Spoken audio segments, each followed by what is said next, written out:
one. Welcome. Hi, Hello, guys. everybody. Hi, welcome to Above the Noise, episode 3. Yeah, you can see us again. Yes, Hi. there's a video again, and you can hear us again. So, welcome. Thank you so much for joining us. And we are gonna just kick right in.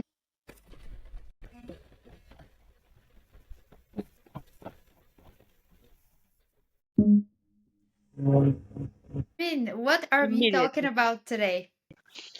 Actually, we're continuing with the last topic Yes, about about Trump, Russia, USA, still haven't gotten Europe. over that one. Yeah.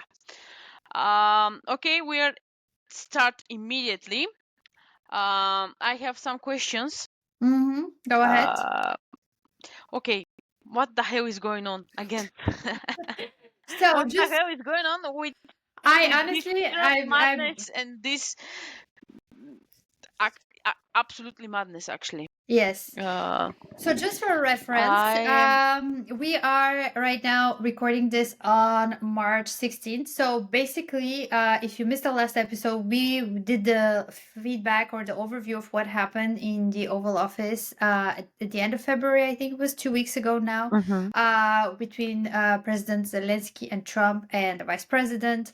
And the idea was that what we saw when we noticed is something that really worried us, which is the United States of America, aligning itself more closely with Russia than with its European allies. This to me has been a big red flag, a big warning call. It's something that I really didn't expect to happen, it's or didn't dangerous thing. expect to see exactly coming It's from dangerous things the of Trump presidency or in general from the Republican Party. Because if you look at the history of the party, it's always positioned itself as this anti anti-communist, anti-socialist, pro free speech, free markets, pro like more right-wing, I would say, party in the United States. So having that, Ronald Reagan, for example, he was a Republican. So But having actually this message come from them has been really surprising. And we are in the same boat. We're like, what the hell has been going on? it's not only this. It's not only look, USA, they has a history. They are the, how can I say, the father of the democracy that we know right Well, now. actually, Greece is the father of Okay, yeah, democracy, yeah, you but are in the right, but modern era, in the modern era, okay. yes, And this is madness, and yes, actually I can understand what exactly Trump want to do. In really, I can understand it. um because every day, almost every day, we are waking up with new madness, like, yes, I mm, agree. and this is continuing, and I can understand what's gonna be next, and I am again worried, and I think it's a dangerous for our world.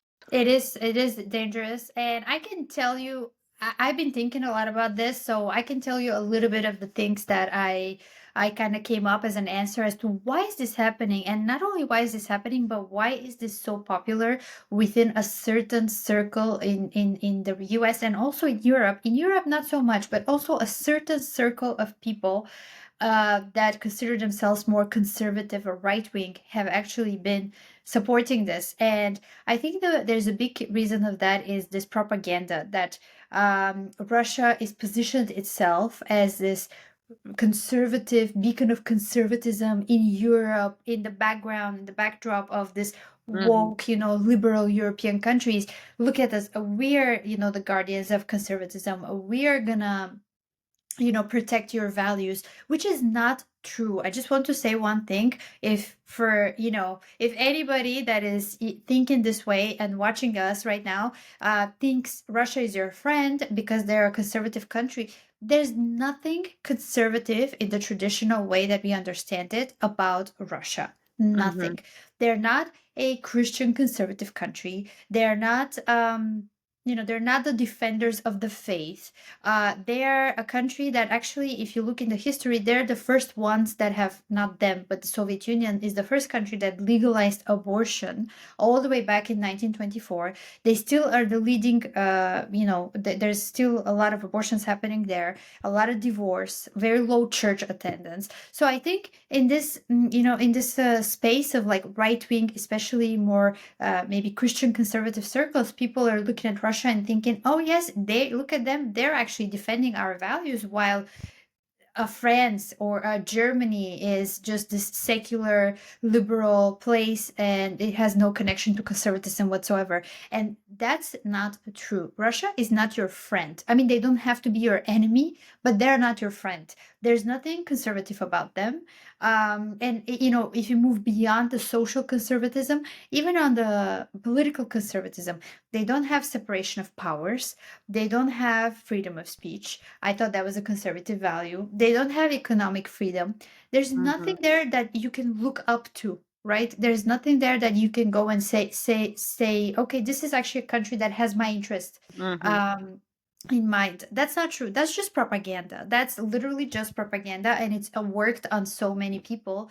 I don't know why. Maybe because they really don't know anything about Russia or its social, like how it is society, how the society works there, how things work there. But if you think that Russia is your defender of Christian conservative values in Europe, you're wrong. Maybe Poland. I would say Poland is definitely one that is. Maybe Mm-hmm. Hungary is. Russia is not. Exactly. And it's a pure form of dictatorship there. It's not a democracy at all. At all, exactly. At And all. It's again, it doesn't have to be this dictatorship. social conservatism. It can just be political conservatism. Exactly. You don't have freedom. You cannot. You have elections, but they're really worth nothing because Exactly. all the political opponents get poisoned or die in plane crashes. It's there's nothing that you can say like this country is our friend and we share the same values. No, that's just not true. Mm-hmm. But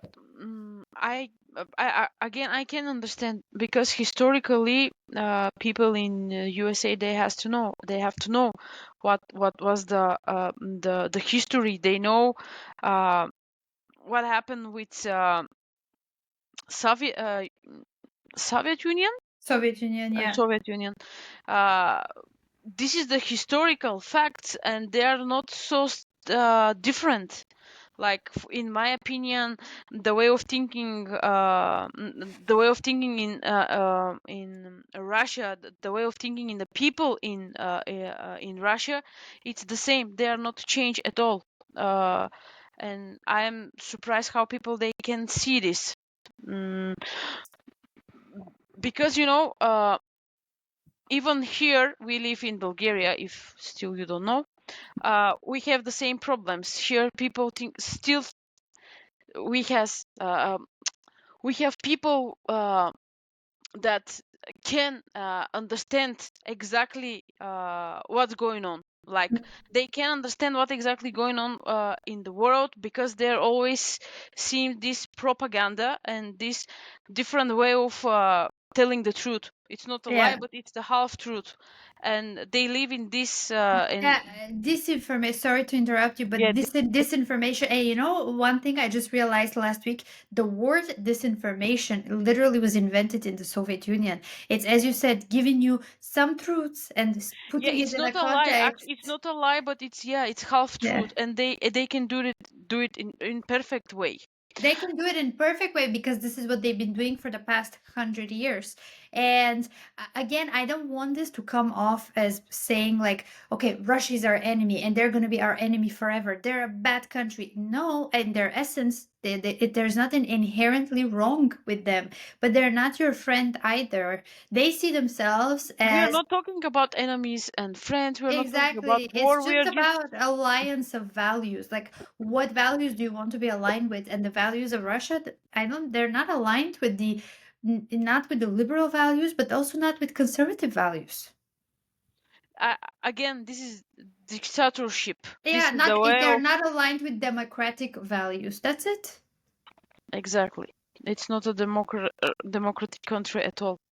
No.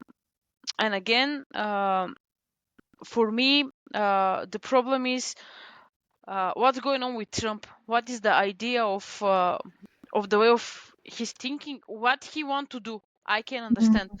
because okay, we know about the China situation. I understand that, but I can understand how Canada, Mexico, and European Union are dangerous for USA. I can understand. So Uh, actually, where is the point? yeah, Where is the what point? the point I would say is just in this case, I think it's just talking for the sake of talking, right? Like, oh, I'm gonna impose, yes, but it's like, oh, I'm gonna impose tariffs on this country and that country and that country. But at the end of the day, he never does. It's like been a few months now, and he's been talking about tariffs, and there's no tariffs. It's like at the moment, it's just talk.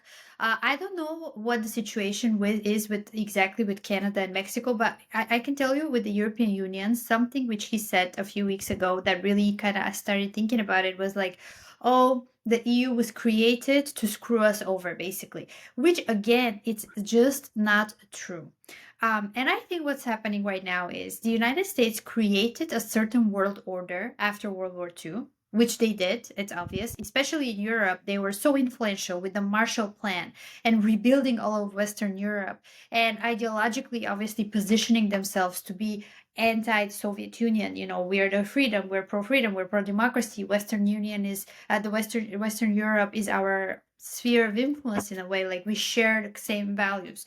And they created this world order in which obviously they were again against the Soviet Union, the two main players. And they invested so much, you know, in the economic development of Europe, in the political development of Europe, in NATO as well. This is the brainchild of the United States. NATO did not come about from the European countries; it was very much supported and created by the U.S. So they created this world order, right? But I think after the dissolution of the Soviet Union, and this is a bit more generic, right? We're not, we will go down to the war in a bit, but I think in a bird's eye, if I'm looking at what's going on, they kind of created this world order, but after the dissolution of the Soviet Union, they keep investing in it, but it's not working for them anymore. I think they are really they're finding themselves in a place in what we talked about last time where they feel like, why should we, like, they're not ideologically as invested anymore. For example, why should we be defending Ukraine? Why should we be spending our money there? Why should we be doing this? Well, because you created this world order, like because you created NATO, because NATO exists, and you signed the Budapest memorandum, and you promised Ukraine security guarantees should something You have to happen. explain about it, actually. Oh, okay. I'm So sure people, basically, they don't know. exactly. So basically, you know, one of the things again, as a response to what's been going on in what happened actually in the meeting with between Zelensky and Trump, one of the responses that I get the most, apart from, well, Russia is not our enemy, which I think we explained, is also why should we pay? Why should we be the ones paying? And I think for context, for historical context, one of the reasons is actually, I would say, one of the big reasons is the Budapest Memorandum, which is basically an agreement that was signed in 1994 between Ukraine, the U.S., Russia, and I think France and the UK. I said were also involved. Yes, in which Ukraine actually gave up its nuclear weapons because in the era of the Soviet Union, the Ukrainian SSR was the one holding most of the nuclear weapons for the Soviet Union. So they gave them up, but in exchange, the co-signers promised them security guarantees. We're not going to attack you. And guess what? Well, one of the members here didn't hold up, and Russia obviously attacked Ukraine and they annexed Crimea in 2014. And now there has been like a low level war since then, which escalated in 2022 with the Russian invasion of Ukraine. So you signed up on that. Like your politician, your president at the time signed up for that. You created NATO. You wanted to have this like the collective defense system. So all of a sudden now it doesn't work for you. It doesn't work for you. I get it. It's not beneficial anymore. You feel like you're spending too much money. You feel like you shouldn't be going to other countries and defending their borders, whatever. But you don't have, I think, the right to, first of all, turn around and blame the other countries for that. Like what he said, like, oh, the EU was created because they want to screw us over. That's not true. That's not true at all. We are not the ones that created this world order, okay? So this has been your playground. Of course, we are active participants, but I feel like they are realizing, when I say they, I feel like collectively the United States is realizing this is not working for us anymore and we want But out. why it's not working anymore? Again, I think it has a lot to do with this Russian propaganda that I mentioned. There's so many bots, there's so much information out there, like No, misinformation as no. well. Why it's not working for Trump, for the The money, government? they cannot, basically, the main argument is we have so many problems at home. Why should we be spending so much, like billions of dollars to to other countries? And one of the first things that Trump did actually after he became president was shutting down US aid. I don't know if you saw that. Hmm, He was hmm. I basically know, I the know, I US know. aid agency. And the idea is like, no, we want to focus on ourselves, right? We want to fix our problems. We don't want to spend money for your problems. And I think that's a legit, again, I don't have anything against that position. That's a legitimate position. But if you're going to make that claim, first of all, let's be truthful. Let's stick to the truth. Let's understand why your country was sending so much money to Ukraine. Why was that happening? Because you signed a treaty. Yes, not you individually. This happened 30 years ago, but it still happened. And because you were co-creator of many of these organizations that we are a part of now. So if it's not working out for you, that's fine. But But stop blaming other parties. Stop blaming other countries or other parties. Like, this is your world order. That's it. what else I wanna add? Um, Look, USA, it's not America. It's not what we think America is anymore. Of course. For Yeah. example, they have a huge problem, economical problems, and I think that people who lives there, they have to understand that you are not the greatest country anymore. And uh, Oh, that's very controversial. but it's true, it's true. And if you if you want to be great again, Yes, make you America have to great be again. great in all world. You have Yeah. to participate in every decision, and in every action, not just to be okay only in your own country. I think that people have to understand that if you want to be great, you have to be great in every aspect of the. But they are. That's the thing that I don't understand as well. It's like they're not. For example, okay, they don't want to spend money and send military equipment and whatever to Ukraine, but they're not reducing their military budget. They still spend a lot of money on the military. It's not like they're going to pull all of their military bases from Germany or close them down.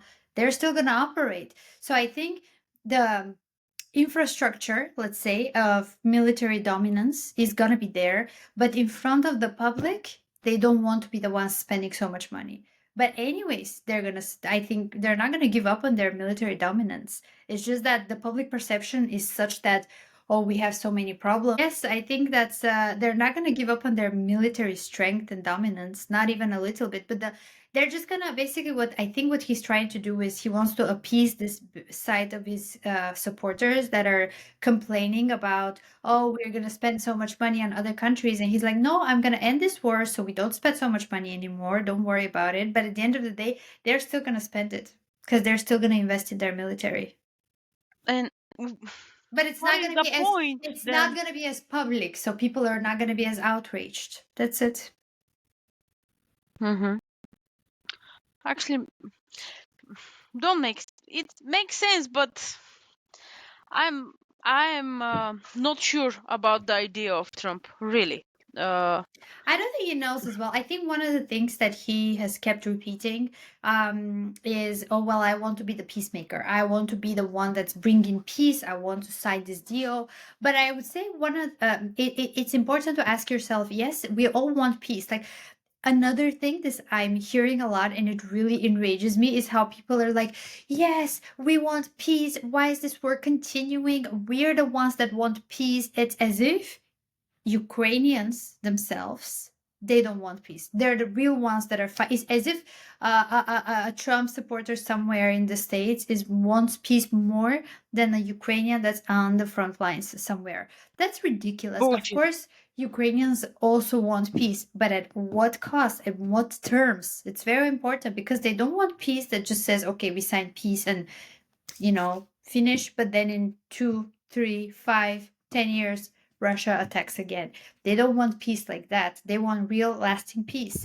And I think, again, like I'm not in the head of Donald Trump, so I don't understand as well exactly. But from what I'm hearing, he's like, I want to be the peacemaker. I want to be the peacemaker. So he wants to have a piece But of paper that says there's peace, there's ceasefire, but it's done. But the long-term implications of that peace, we don't know. but to be a businessman, it's something different. I think that Yeah. she can understand that he's acting like businessman, but it's not only the deal. It's not It's not only to only the make. deal, exactly. It's the It's not only long-term relationship and how is it gonna go. And exactly, yeah, I think this is maybe one of the things that when I hear, I get the most frustrated when people say, "Well, I want peace. I'm pro-peace." You cannot want peace more than a Ukrainian person wants exactly, peace. exactly. But at what cost is that peace going to come? I am not sure that they even realize what exactly going on. I don't think that I don't think so. they understand what exactly going on. Uh, Actually, I They have. just know their money is being spent and they want their money not to be spent on another country. That's it. There's no real I think most people don't overcomplicate it. They don't know, they don't go deep and research and whatever. They just know there's a war. And the ones that research, some of them are like they end up becoming pro Russia because they read all this propaganda stuff. So that's it. Mhm. Okay, what do you think about the Israel and Palestinian thing, like the Oh, war are there? we gonna No, get no, into that no. now? Just simple question because I think the situation is the same, but people in USA they have a very strong opinion about this situation, and they are so pro Israel, and they are okay to help Israel, but they can understand why they have to help Europe, for example. This is what I Mm. see, and I can understand this is the money again. This is the same situation again. Why for Israel it's okay, but for Europe and Ukraine it's not okay. Uh, That's a good just a question. question. I Yeah. started thinking right now because I agree with you. Actually, I agree Mhm. with you about everything, almost everything, but mm, still I am not sure about the real situation, what exactly real going on in USA. I am not sure about that because once again I can understand what Trump wants to do. mm, it's not the only businessman thing in my mind. It's not only the deal. He is smart guy. I'm sure that he understands the piece. It's not going on in this way. Yeah. It's not only the paper and everything will be fine. But I can understand what exactly is the real meaning of this. Mm. I Why think Europe it's a problem right now. Mm. I think ideologically, what they've been seeing, or at least what I'm hearing from not just Trump, but also his vice president and the more conservative circles in America, is that they're a bit disappointed in Europe, I would say, because of they view Europe as this like country. It's not a country, obviously, but like all the countries mostly have gone in the very liberal, very like lefty kind of direction.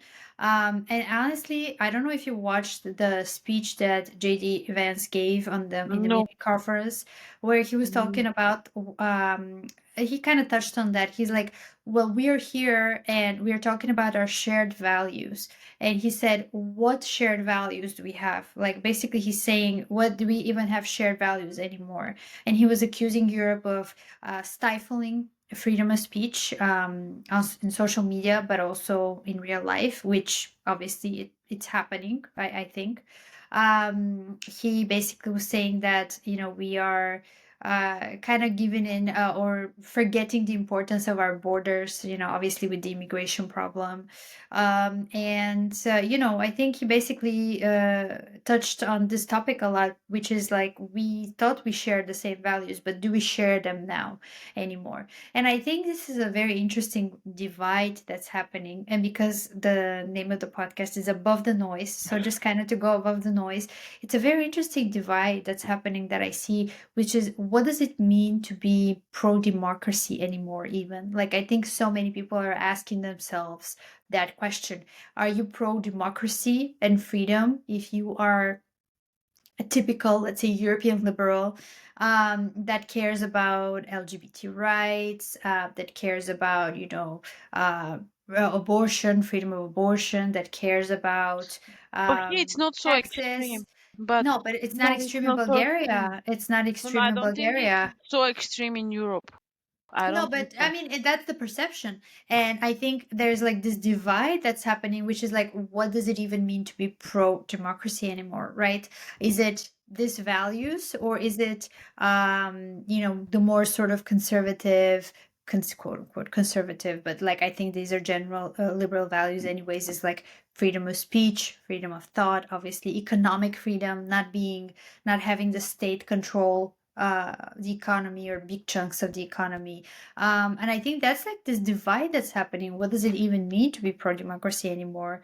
And I would say that the US mostly, or at least again, Republicans and more conservative types are looking at Europe and thinking they're not democracies anymore. They're not we don't share the same values anymore. These are not our values.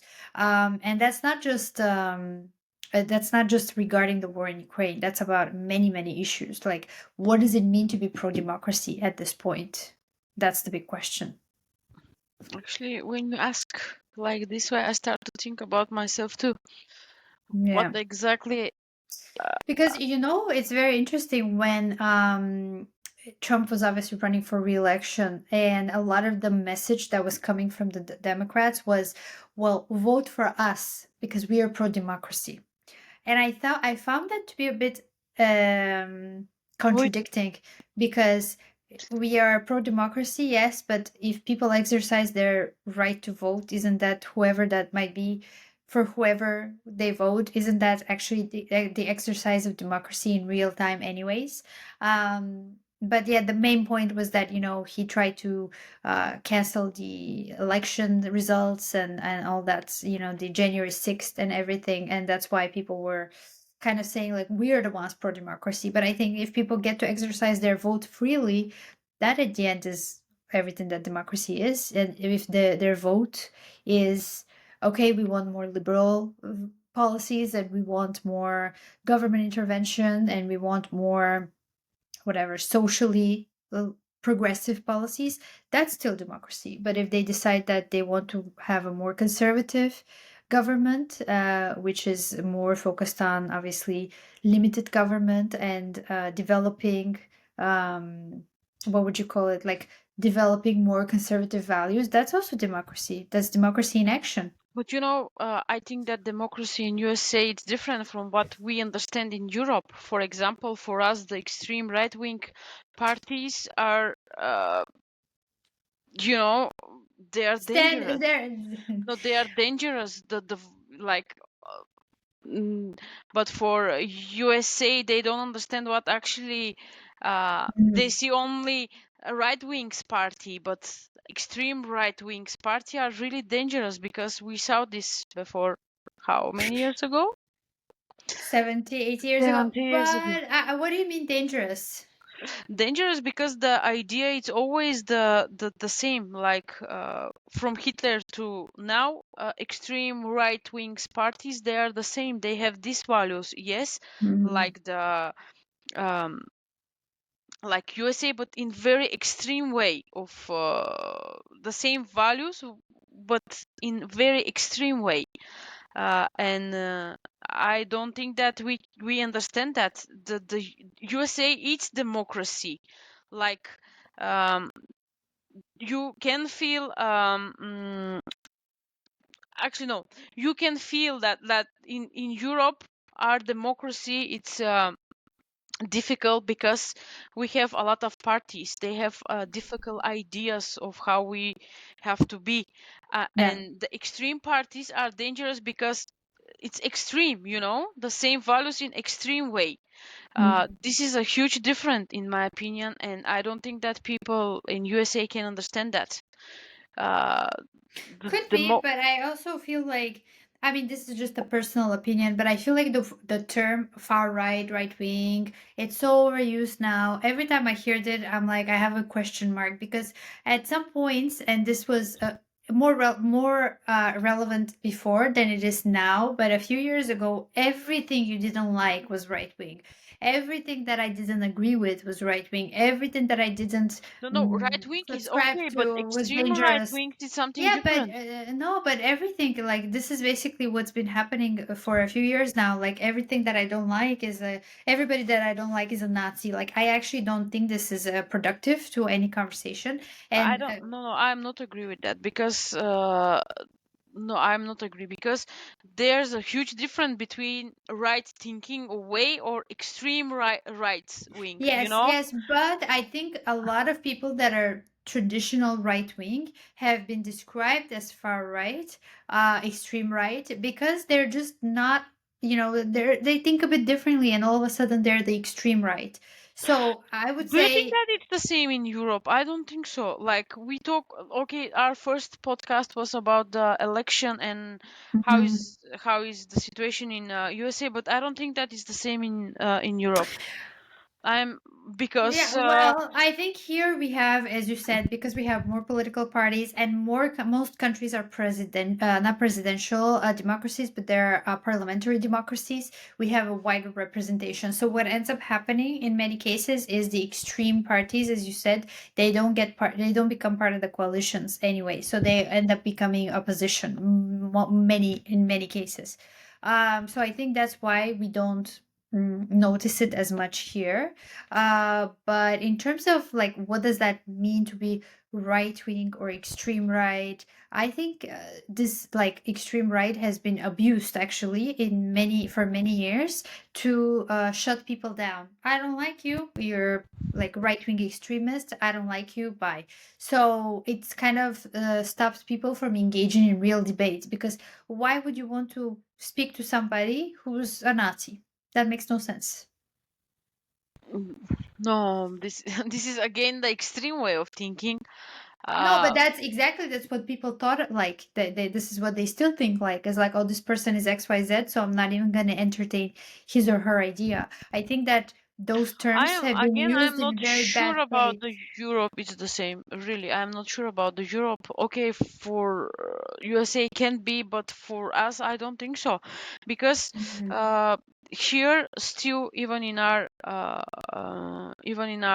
country, we have a lot of parties, and for example, I don't want to give these examples because people they don't know our parties and stuff. Yeah, Forget about it. But generally, I think in Europe it's not the same. For example, the in Germany, the election in yeah. Germany, they are right wing, not extreme right, but they are right wing, right?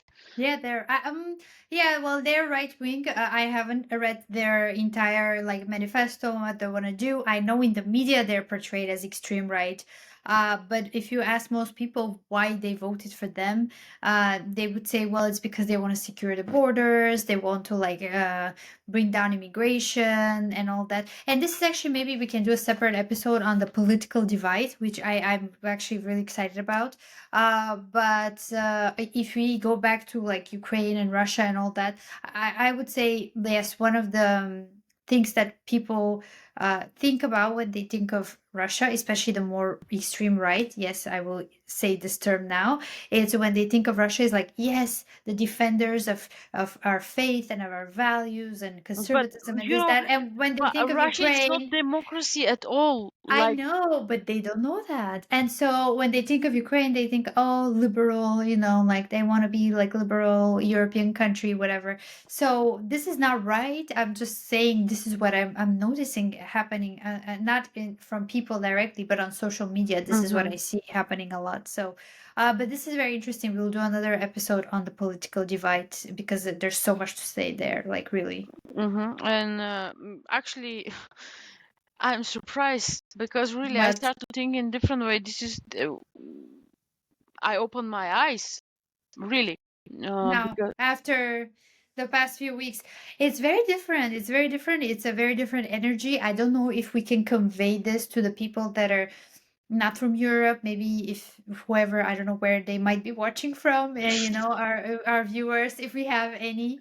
But it's so come on, hard wake up. because I feel like here, even if you're on the right or if you're on the left or if you're in the center, like across the political I would say across the Spectrum. political sphere, like divide, everybody now, I think, feels like the alliance between Europe and the US is kind of over. I mean, it's not officially over, It's not broke but up, but it's we didn't break. I mean, we didn't divorce it, but we are not going in a good way, in a good direction. Which is why actually Europe, many countries actually decided to invest in this collective military defense. So we are creating our own NATO in a way we in need that. Europe. I'm very agree with this Yeah, this I agree decision. too, but and maybe we should have done that earlier. And look, I'm sure there's going to be people that are going to look at this and say, "Oh, well, actually, this is exactly what Trump wanted to do. He wanted to get the European countries united so they can go and spend money on their own defense."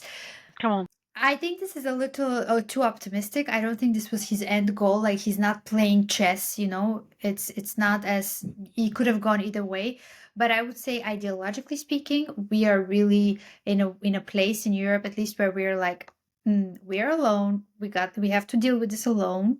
The partner that we relied on for 50, 70 years now, it's no more. It hasn't taken a different direction. He wants to focus on himself. It's not us, it's him. He needs his me time. Typical So breakup it's a scenario. breakup, exactly. So we're like, okay, I guess I have to do my own stuff now. And again, that's not bad per se, but I'm also a little surprised because I don't think I just never saw this coming, and I don't think it's gonna end up being. I mean, I don't want to say like, oh, it's gonna be so bad for the United States, blah blah blah. But I don't think if you're pro democracy, the direction of ideologically aligning yourself with Russia is the right way to go. Yeah, for sure. Again, Russia is not democracy. Yeah. It's not So democracy. this is it.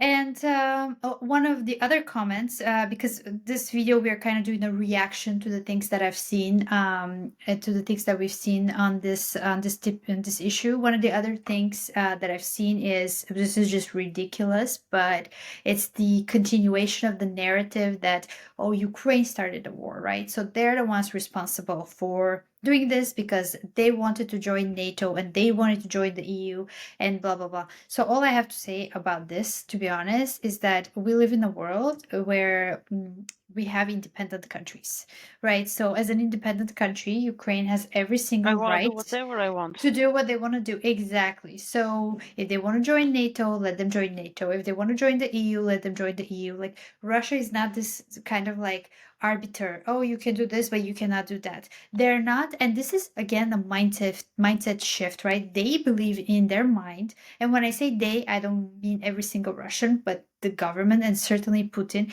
He has this reality in his mind where we live in 1980, whatever. You explain it the last podcast Exactly. with I me in a very explained it. perfect way. Yes, it's like Eastern Europe is his backyard. He can play, he can do whatever he wants, and not the reality anymore. This is a different world. It's 2025. Countries are independent. They joined whatever alliances they want to join, and nobody forced them to do it. Again, this is another very important point. People are acting like NATO is going and trying to sweet talk Ukraine and take them on our side. No, I can tell. I know for Bulgaria, we didn't. Nobody forced us to join NATO or the EU. We very much wanted to do that. And I know Ukrainians, they also very much want to do that as well. So this is their right. And if they want to do it, they can do it. So there's such a thing as an independent country. And independent countries can choose to do whatever they want as long as it doesn't hurt other countries. That's it. I agree. Yeah. Absolutely. Um, Actually, even in Bulgaria, I think in the beginning of this, in the beginning when we want to join the NATO, it was uh, I was super young, but yeah, it was a huge discussion again in the country why we have. Yeah. But you know what? I think that back in the day, and this was 2004? Hmm. No, No, 2007? uh, yes, 2000 seven. I think or seven. no, I think 7 was the EU and 2004 was NATO or something like that. I don't know. But Really? I think, yeah, something like that. But I'm not sure it about. doesn't matter.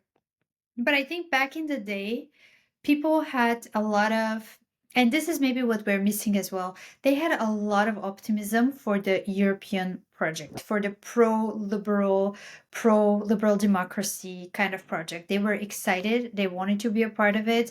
They saw this as a path to freedom, to peace, to democracy, to wealth, like just economic wealth, right? Like because you have controlled economy for such a long time and all of a sudden you have free markets.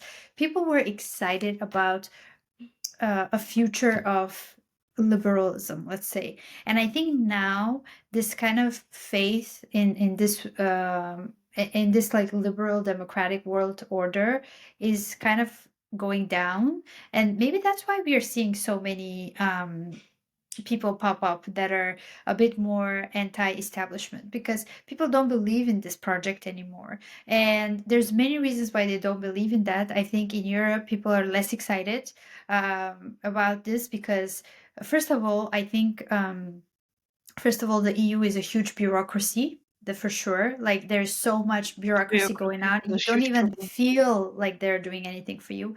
But I would say the second big reason, which I have felt for myself, is they're very not dictatorial, but they're very like imposing. They impose themselves on you, and instead of creating a real union of different countries, it's like, oh, we will do as the EU says we will do. And you saw this coming in 2015 with the refugee crisis, right? And Mm-hmm. things Mm-hmm. cracked up a lot since then. Its faith in this institution has gone even down, and I think people in general are less excited about the European project, about the liberal project. And that's why they're kind of looking at strong leaders, the strong man, and they're looking at Putin and they're saying he doesn't have to deal with like immigrants. He has strong borders. He has this, he has that. And it's like, this is so, this But is it's a mirage. It's a propaganda. This is not real. But people still buy into it. mm-hmm. Mm-hmm. You have right again. And the only people that are excited, well, not the only people, but mostly people that are excited about the European project, the liberal project, whatever you want to call it, the democracy project, are the people that still live under the thumb of Russia, at least in Europe. I'm talking about Europe. So you have the Ukraine, you have Georgia, you have Moldova, you Moldova. have all these countries that actually want to, or majority of the people want to, because they know however many problems these institutions have, they're so much better than being controlled by Russia. Yeah, I agree. Yeah.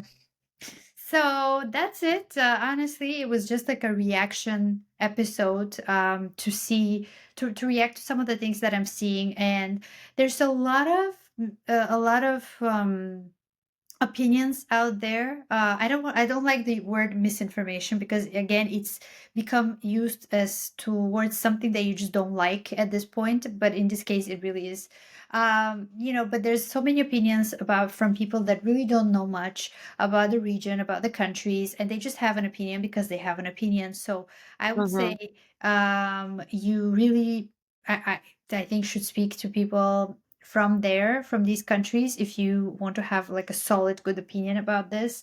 And I think at the end of the day, we should all keep in mind that what we see on social media, it's not often the reality, or it's put in a different context. And the reality on the ground is oftentimes very, Half very truth, different. Yeah, half it's truth. half truths, exactly. It's half truths, and You have to, question it. guys, question it. Yeah, exactly, and try to search different point of views, and create your own truth. This is my advice. Try Exactly.